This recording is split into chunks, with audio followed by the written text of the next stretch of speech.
Yes, you are the one. अगर आप एक स्टूडेंट हो और करियर एक्सप्लोर करना चाहते हो कोई नया, या एक फ्रेशर हो डेटा फील्ड में, then this is the best video you can watch. और ये कॉन्वर्जेसन कहीं ना कहीं आपकी लाइफ में आपके बहुत काम आएगी। हम लोग फीचर कर रहे हैं रजत को। He is a data scientist at P W C big four companies में आती है।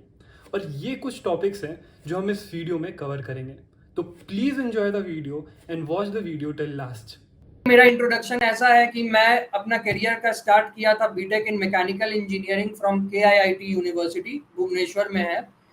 So after that, I joined in TCS as a mechanical engineer. So before TCS, I was working in Honda. So मैं एक mechanical engineer था, तो मैं Honda का मेरे पास एक्सपीरियंस था। तो in Honda I used to work on CATIA, AutoCAD, means designing software. I was always inclined towards computers. हमेशा से मैं कंप्यूटर्स की तरफ बहुत इंक्लाइंड था। So there also in mechanical engineering, when I was working with Honda also, I was working in research team actually. मैं research team में काम कर रहा था। तो मैं बेसिकली उनका पार्ट्स और ये रिसर्च करता था, उनका पार्ट्स बनाता था, सॉलिड वर्क्स और कैटिया सॉफ्टवेयर यूज करता था। तो वहाँ पे मैं रिसर्च करके मैं उनका पार्ट्स बनाता था, and I used to do it all 3D components analysis and everything related to and how you will sell those product। तो उसमें मैं था बेसिकली। देन आफ्टरवर्ड्स क्या हुआ कि मैं देखा कि मैं कंप्यूटर्स की तरफ बहुत ज़्यादा इंटरेस्टेड हूँ। तो मैं क्या किया, I was good at coding actually that time. So मैंने कोडिंग करना स्टार्ट किया, and I got an opportunity to work in TCS as a developer.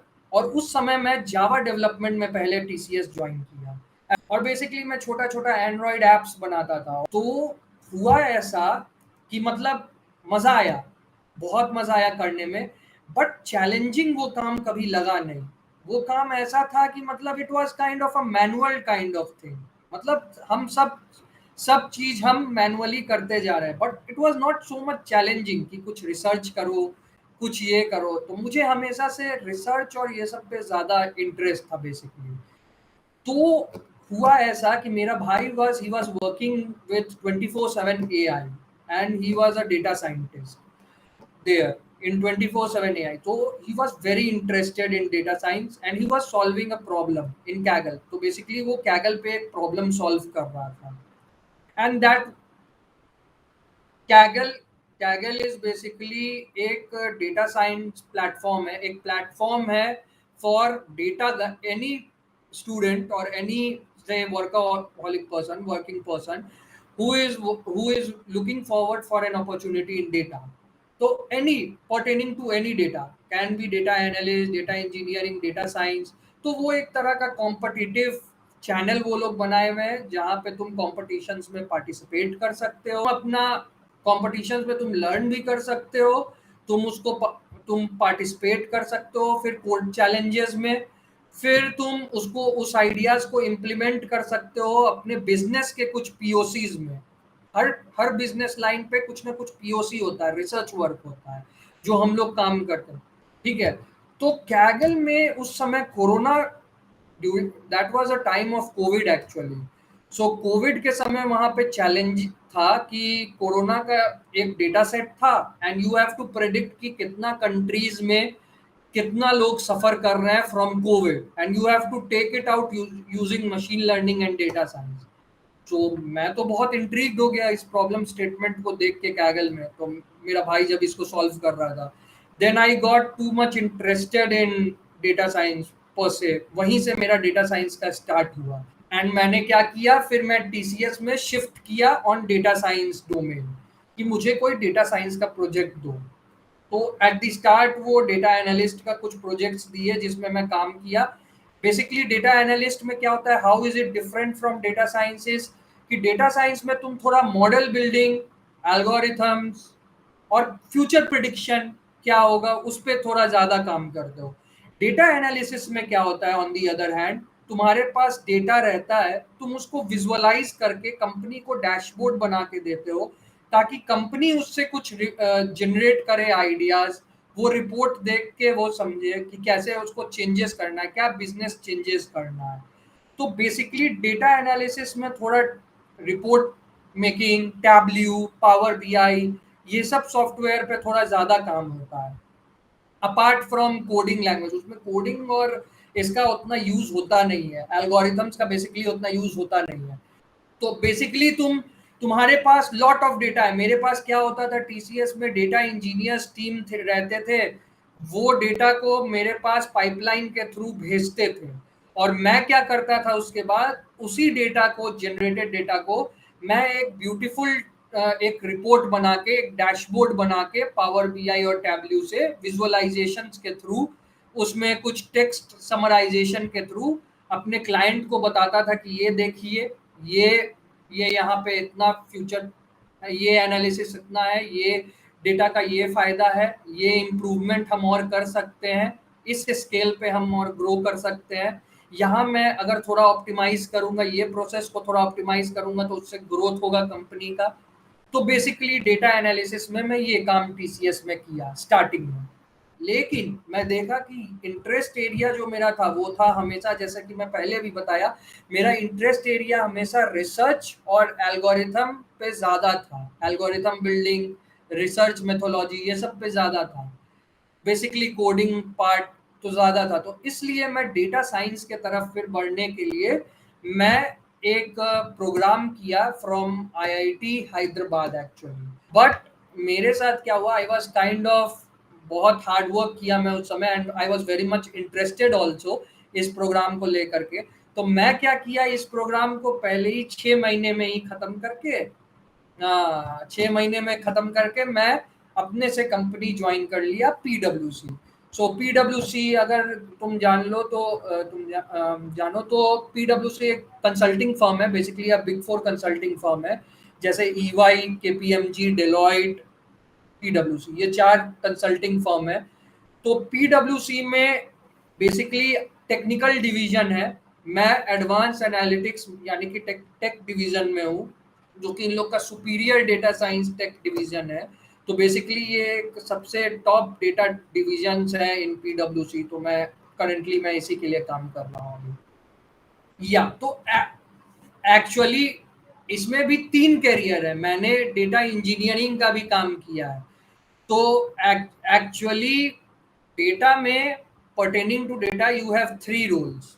अब 3 कंपनी टू कंपनी वो डिफर करता है। कुछ कंपनी डेटा साइंटिस्ट बोलते हैं, कुछ कंपनी मशीन लर्निंग इंजीनियर भी खोजते हैं, मशीन लर्निंग इंजीनियर और data scientist. More over data scientist और मशीन लर्निंग इंजीनियर का काम सिमिलर ग्राउंड्स पे है, थोड़ा बहुत का अंतर है, बट डेटा, हाँ, एल्गोरिथम के अराउंड वर्क करना है। मशीन लर्निंग इंजीनियर में थोड़ा बहुत इंजीनियरिंग वर्क बहुत ज़्यादा हो जाएगा, मीन्स डिप्लॉयमेंट और ये सब पे भी तुम ज़्यादा काम करोगे। बट डेटा साइंस में तुम क्या है, रिसर्च पे बहुत ज़्यादा काम करोगे। डेटा साइंस, रिसर्च और एल्गोरिथम, मतलब फ्यूचर में क्या एल्गोरिथम आएगा, क्या नया ट्रेंड्स है डेटा साइंस में जो आ रहा है, तो उस पर रिसर्च करोगे, बेसिकली पेपर पब्लिश करोगे। तो डेटा साइंस ये रोल पे थोड़ा ज़्यादा स्पेसिफिक हो जाता है। मशीन और डेटा एनालिसिस और डेटा इंजीनियरिंग जो है, पहले तो डेटा एनालिसिस हो गया, जैसे तुम सपोज करो एनालिसिस करना है तुमको डेटा, अब तुम्हारे पास ह्यूमंगस अमाउंट ऑफ डेटा है, तुम्हारे पास खाली डेटा है। अब सपोज करो मैं किसी क्लाइंट के पास जा रहा हूँ, मैं एक्सेल का डेटा, उसको खाली इतना सारा डेटा है मेरे पास, मैं अगर उसको दिखाया तो उसको कुछ समझ में नहीं आने वाला। क्लाइंट तो एक बिजनेस पर्सन है, उसको टेक्निकलिटी का क्या पता कि ये डेटा में क्या है क्या नहीं है। तो एक डेटा एनालिस्ट क्या करता है, उस डेटा को और मीनिंगफुल बनाता है। मीनिंगफुल बनाने के लिए वो उस डेटा को क्या करेगा, रिपोर्ट्स में डालेगा, डेटा को एक्सेल में डालेगा, टेबल फॉर्मेट में अच्छा से स्ट्रक्चराइज्ड करेगा, उसमें कुछ टेक्स्ट डालेगा, प्रॉपर टेक्स्ट डॉक्यूमेंटेशन होगा, रिपोर्ट अच्छा से तैयार करेगा, पावर बीआई और टैबल्यू में डैशबोर्ड क्रिएट करेगा, ताकि वो और मीनिंगफुल हो जाए, ताकि जो बिजनेस पर्सन है, जो क्लाइंट है, जिसको टेक्निकल उतना मालूम नहीं है, उसको ये चीज पता चल पाए कि अच्छा ये डेटा क्या कह रहा है। फिर डेटा इंजीनियरिंग का क्या है, डेटा इंजीनियरिंग का, अब जैसे तुम सपोज करो मैं फेसबुक यूज कर रहा हूँ या मैं फ्लिपकार्ट यूज कर रहा हूँ, हम लोग सब आजकल अमेजोन, फ्लिपकार्ट यूज करते हैं। तुम हर दिन शॉप करते हो, हर दिन तुम डिफरेंट प्रोडक्ट्स देख रहे हो फ्लिपकार्ट में, अमेजोन में। सो सी तुम्हारे पास ह्यूमंगस अमाउंट ऑफ डेटा है। हर कंपनी को सोचो कितना डेटा स्टोर करना पड़ रहा है, कितना प्रोडक्ट्स है, कितना अमाउंट ऑफ क्लिक्स है, इवन नॉट ओनली प्रोडक्ट, कौन बंदा आ रहा है, लेट्स से सपोज रजत आया या हिमांशु आया, आके स्क्रॉल किया ये प्रोडक्ट और उसके बाद वो देख के ये प्रोडक्ट चला गया, वो ये प्रोडक्ट को बाई नहीं किया, उसको ये भी डेटा चाहिए, उसको पेमेंट गेटवे का डेटा चाहिए, उसको इतना ह्यूमंगस अमाउंट ऑफ डेटा चाहिए। तो इतना अमाउंट ऑफ डेटा को कहीं स्टोर करना और उसके बाद उसको पाइपलाइन के थ्रू क्लाउड सर्वर पे लाना, ये डेटा इंजीनियरिंग का काम है। डेटा इंजीनियरिंग यही करेगा, उस डेटा को क्लीन करेगा, साफ करेगा, वही डेटा भेजेगा जो डेटा जरूरत है, ट्रांसफॉर्म करेगा उस डेटा को जैसा नीड है बिजनेस को, और ट्रांसफॉर्म करके वो एक पाइपलाइन बनाएगा जिसपे वो डेटा फिर फाइनली एक डेटा एनालिस्ट या फिर डेटा साइंटिस्ट के पास वो पहुंच पाए। बेसिक एजुकेशन तो आपका मैथ्स तो कंपल्सन, आप अगर अच्छा है आपका तो मैथ्स तो मतलब वन गो है, मैथ्स अच्छा है तो ठीक है, नहीं तो आप उस पर वर्कआउट कर सकते हैं। ज्यादा कॉम्प्लेक्स मैथ्स की जरूरत नहीं है, बेसिक मैथ्स अच्छी होनी चाहिए। जैसे लेट्स से सपोज 11th-12th में हम सब वेक्टर पढ़े हैं, कैलकुलस पढ़े हैं, अलजेब्रा पढ़े हैं, तो थोड़ा बहुत उनकी नॉलेज होनी चाहिए जो रिक्वायरमेंट है। स्टैटिस्टिक्स और प्रोबेबिलिटी बहुत नेसेसिटी चीज है, लोग इसको मिस कर देते हैं, बट डेटा साइंस में या फिर डेटा के फील्ड में अगर आप आ रहे हैं तो आपको ये मालूम होना चाहिए कि आपका डेटा कैसा बिहेव कर रहा है या डेटा का स्ट्रक्चर क्या है। तो बेसिकली स्टैटिस्टिक्स और प्रोबेबिलिटी पे बहुत ध्यान देने का जरूरत है। ये एक ऐसा टॉपिक है जो कि अनटच्ड है। मैं आजकल देखता हूँ नए जनरेशन के जो भी डेटा साइंटिस्ट या हम लोग भी हैं, कहीं भी अगर शिफ्ट करना चाहते हैं तो ये दो टॉपिक्स को बहुत ज्यादा फोकस किया जाता है, स्टैटिस्टिक्स और प्रोबेबिलिटी। अब अकॉर्डिंग अपार्ट फ्रॉम, लोग सोचते हैं कि तो बहुत ज्यादा डीएसए डेटा स्ट्रक्चर एल्गोरिथम और कोडिंग पे ही लोग ज्यादा फोकस करने लगते हैं, बट द थिंग इज कि आपको अपना मैथ्स भी क्लियर रखना है डेटा के पर्टेनिंग में, तो कहीं ना कहीं वो बिल्कुल हेल्प करेगा। तो ये तो हो गया मैथ्स का बात। अब आया डेटा के इर्द गिर्द जाना चाह रहे हैं, तो डेटा के इर्द गिर्द जाना है तो आपको डेटाबेस सिस्टम का नॉलेज होना चाहिए। अब डेटाबेस सिस्टम में क्या क्या नॉलेज होना चाहिए, या तो आप एक रिलेशनल डेटाबेस सिस्टम सीख लीजिए या तो आप एक नॉन रिलेशनल डेटाबेस सिस्टम सीख लीजिए। रिलेशनल डेटाबेस का क्या मतलब हुआ, जैसे माई सीक्वल, ट्रांजैक्शनल डेटाबेस जो कि स्केलेबल है और डिस्ट्रीब्यूटेड कंप्यूटिंग, डिस्ट्रीब्यूटेड मतलब बहुत सारा सिस्टम पे काम नहीं कर रहा है, एक मोनोलिथिक सिस्टम पे काम कर रहा है, तो आप माई सीक्वल सीख के रखिए, वो बहुत कंपल्सन है। माई सीक्वल एक बेसिक लैंग्वेज है और वो एक बहुत मतलब एक कह सकते हैं कि स्टेपिंग स्टोन है आपका ये डेटाबेस मैनेजमेंट सिस्टम के तरफ। तो आप माई सीक्वल एक जान के रखिए, सीक्वल जान लीजिए। मैं मानता हूँ, देखो मैं ये सच बात मानता हूँ, मैं ये मानता हूँ कि कोई भी बैकग्राउंड का बंदा डेटा में घुस सकता है, कोई भी बैकग्राउंड का बंदा डेटा साइंस, डेटा एनालिस्ट और डेटा इंजीनियरिंग पे जा सकता है। बस उसको इंटरेस्ट होना चाहिए और करेक्ट नॉलेज होना चाहिए, इंडस्ट्री एक्वायर्ड नॉलेज होना चाहिए जो उस फेज में जरूरत है। तो सीक्वल आप सीख लीजिए, एक्सेल अगर आप कर लिए तो बहुत बढ़िया, लेकिन उतना रिक्वायरमेंट नहीं है, बट एक्सेल पावर बीआई मैं कहूंगा कि थोड़ा बहुत अगर आप डेटा एनालिस्ट के तरफ टारगेट कर रहे हैं, क्योंकि इसमें भी आपको टारगेट करना है कि किस डोमेन के तरफ आप जा रहे हैं, डेटा एनालिस्ट के तरफ जा रहे हैं कि डेटा इंजीनियरिंग या डेटा साइंस के तरफ जा रहे हैं। अगर आप डेटा एनालिस्ट के तरफ जा रहे हैं तब तो वेल एंड गुड है, आप एक्सेल कर लीजिए, आप पावर बीआई कर लीजिए, आप सीक्वल कर लीजिए, मैथ्स, स्टैटिस्टिक्स और प्रोबेबिलिटी देख लीजिए और हल्का फुल्का कोडिंग देखिए। कोई, मैं ये नहीं समझता हूँ कि कॉमर्स या इंजीनियरिंग ये डिफाइन करता है आपका problem solving skill. Problem solving skills या एनालिटिकल स्किल्स तो आपको नॉर्मल डे टू डे भी, आप जिस फील्ड में भी है उससे भी आप सीख सकते हैं। तो आप बेस्ट होगा कि आप पाइथन से स्टार्ट कीजिए। पाइथन शुरू करने के लिए बहुत रिसोर्सेज है, यूट्यूब पे आजकल बहुत फ्री रिसोर्सेज है। मैं कभी रिकमेंड नहीं करूंगा कि कोई महंगा कोर्स लेके आप ये कीजिए, फ्री रिसोर्सेज देखिए। बहुत सारे रिसोर्सेज है, गीक्स फॉर गीक्स है, यूट्यूब पे बहुत सारे फ्री रिसोर्सेज है, आप वो सब फॉलो कीजिए और पाइथन सीख लीजिए, पहले बेसिक पाइथन सीख लीजिए। तो ये डेटा एनालिसिस में इतना ही होगा, बस बेसिक पाइथन से भी आपका काम हो जाएगा। लेकिन अगर आपको डेटा इंजीनियरिंग या फिर डेटा साइंस में आना है, तब तो ये सारे चीज आपको सीखना ही है। एक्सेल और पावर बीआई को आप थोड़ा कम कर सकते हैं, उसका उतना ज्यादा रिक्वायरमेंट नहीं होता है। यहाँ आपका प्रोग्रामिंग और कोडिंग स्किल्स बहुत अच्छा होना चाहिए, स्पेशली डेटा इंजीनियरिंग और डेटा साइंस। तो यहाँ कोडिंग आपको थोड़ा मेहनत करना है। तो मेहनत इन द सेंस वैसा कोडिंग भी नहीं जैसे सॉफ्टवेयर डेवलपमेंट रोल में है, हैवी डीएसए बना रहे हैं हम, ट्रीज ग्राफ्स ये सब बना रहे हैं, वो नहीं। We have to solve some basic to medium level question LeetCode में। वो लीड कोड एक अच्छा प्लेटफॉर्म है जहां से आप कोडिंग प्रैक्टिस कर सकते हैं।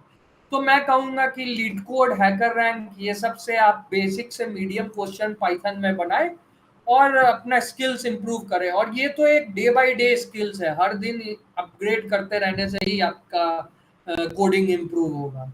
इस फील्ड में आप अगर डे टू डे लर्न नहीं कर रहे हैं तो फिर डिफिकल्ट हो जाएगा इस टेक स्टैक में सरवाइव करना, क्योंकि डे टू डे चेंजेस आ रहे हैं, day to day research paper आ रहे हैं और डे टू डे इम्प्रूवमेंट हो रहे हैं। तो एक फ्रेशर अगर ज्वाइन कर रहा है तो डेटा एनालिस्ट में बेसिकली उसका ब्रैकेट रहेगा। अगर वो किसी अच्छे ऑर्गेनाइजेशन में जाता है तो उसका जो ब्रैकेट रहता है वो 6 to 10 रहता है, 6 to 8 रहता है, मतलब 6 to 8 इज करेक्ट फिगर अगर मैं बोलूँ तो। और अगर एक डेटा इंजीनियर और डेटा साइंटिस्ट का बात करोगे तो डेटा इंजीनियर को समथिंग अराउंड 8 to 10 रहता है और डेटा साइंटिस्ट का 12 to 15 रहता है। तो मतलब ये पर्टेनिंग टू अगर तुम अच्छे कॉलेज से पास आउट हो और तुम्हारा अच्छा एक्सपीरियंस हो गया है तब। To within the line start में अगर तुम शुरू कर रहे हो, फ्रेशर हो और अच्छे कंपनी में हो, तब तुमको 12 का ब्रैकेट मिल जाएगा, 10 to 12 as a data scientist. नहीं तो फिर तुमको 5 to 6 से स्टार्ट होगा, 5 to 6 से भी स्टार्ट होता है। बहुत सारे स्टार्टअप्स है आजकल 5-6 5-7 वैसे ही ब्रैकेट में रखे हुए हैं। तो ये जो है, ये कंपनसेशन जो है ये ईयरली कंपनसेशन है, तो हैंडसम कंपनसेशन है इस फील्ड में, मैं यही कहना चाहूँगा। और 2 to 3 years down the line तो तुम्हारा कंपनसेशन 20 to 25 ऐसे ब्रैकेट में रहता है। तो एक अच्छा कंपनसेशन है डेफिनेटली। और आज का बहुत प्रोग्रेसिव फील्ड, एडवांस फील्ड है, तो होना ही है। और अपॉर्चुनिटीज भी ज्यादा है, इनफैक्ट अपॉर्चुनिटीज भी बहुत है, ह्यूमंगस अपॉर्चुनिटीज है। कि अगर तुम्हारा एक्सपीरियंस वेल एंड गुड है तो कंपनी और schools colleges don't matter in your compensation package. तुम्हारा स्किल सेट मैटर करता है कि तुम कितना सीखे हुए हो और कितना नॉलेज है तुमको उस चीज में, तभी तुमको वो कंपनसेशन पैकेज ऑफर होगा और वो रोल ऑफर होगा that they are looking for. क्योंकि मैं एक चीज बताता हूँ, डेटा साइंस में they are always looking for those kind of guys, वो जल्दी फ्रेशर को लेंगे नहीं। द थिंग इज दैट क्योंकि फ्रेशर्स के पास उतना नॉलेज नहीं है कि वो डेटा साइंस में तुरंत आके एक इंडिविजुअल कंट्रीब्यूटर बन जाए। तो टाइम देना पड़ेगा, ट्रेन करना पड़ेगा। तो basically they will start from data analyst. तो फ्रेशर्स के लिए मैं हमेशा यही रिकमेंड करूंगा कि इट्स बेटर कि आप ज्वाइन कर लो, कोई भी अपॉर्चुनिटी मिले आपको, एज अ डेटा एनालिस्ट भी मिले, आप वो अपॉर्चुनिटी ग्रैब कर लो और सीखते सीखते फिर आप आगे बढ़ो। Don't jump directly to data science, मैं यही कहूंगा, क्योंकि मैं देखा हूँ बहुत लोगों को कि डायरेक्टली वो डेटा साइंस में जंप करते हैं, मतलब फ्रेशर ही डायरेक्टली टारगेट करते हैं to become a data scientist. क्योंकि मैं अपने कंपनी में एक हायरिंग टीम में भी हूँ, मैं हायर भी करता हूँ, तो मैं जानता हूँ कि क्या इम्पोर्टेंट है और क्या हम लोग लुकआउट करते हैं इन अ कैंडिडेट, जब हम लोग देखते हैं कि इस कैंडिडेट को फॉर डेटा साइंटिस्ट रोल हम लोग कंसिडर करें बेसिकली। तो ये एक बहुत इंपॉर्टेंट चीज है जो कि कंसिडर करना चाहिए आज के डेट में, कि डेटा एनालिस्ट प्रोफाइल को ज्यादा महत्व दो एज अ फ्रेशर। पहले सीखो चीजों को। बहुत बहुत फायदा हुआ है। मैं तो ये कहूंगा कि आजकल हम हर ऑर्गेनाइजेशन में ये चीज देख रहे हैं कि चैट जीपीटी का हेल्प तो सारे सॉफ्टवेयर डेवलपर्स एसडीज भी ले रहे हैं। मतलब कोड के थ्रू आप एक स्ट्रक्चर तुरंत में ऑर्गेनाइज कर ले रहे हैं, आप पूरा आर्किटेक्चर, पूरा डिप्लॉयमेंट लाइफ साइकिल समझ जा रहे हैं, और एक बहुत ईजी हो गया है लोगों को, स्पेशली एसडीज को, एआई डेटा साइंटिस्ट को, हम लोग को बहुत ईजी हो गया है इन टर्म्स ऑफ क्या खोजना है। If you are good and if you are good to know कि तुमको क्या सर्च करना है, what to search about, that is the main thing. Use these technologies, जैसे कि आजकल का एआई टूल्स है, जैसे कि से suppose for example chat GPT हो गया, या से suppose for example BART tools हो गया, जो कि एआई में और मदद कर रहा है, डिफरेंट सेगमेंट्स में मदद कर रहा है। तो अगर तुम इस सब चीजों को यूज करना अच्छे से समझ गए और तुम ये कर लिए, तो you can do great amount of work, और वो भी with less amount of effort. In fact तुम ये देखोगे कि रिसोर्सेज भी हायरिंग होना कम हो जाएंगे in future. You have to be very skilled कि तुम तभी ये चीज में आ रहे हो, इसीलिए स्किल पे बहुत फोकस करना पड़ेगा। You guys for watching this video. अगर आपको रजत को कांटेक्ट करना है या उनसे कुछ बात करनी है तो नीचे डिस्क्रिप्शन बॉक्स में उनके लिंक्डइन प्रोफाइल के लिंक है, आप उसमें जाके उनसे बात कर सकते हैं। और अगर आपको ये वीडियो पसंद आई तो प्लीज़ इसको लाइक कीजिएगा और सब्सक्राइब करिएगा ऐसी और वीडियो के साथ। और प्लीज़ कमेंट करिए कि अगले पॉडकास्ट गेस्ट से हम और क्या क्वेश्चन पूछ सकते हैं।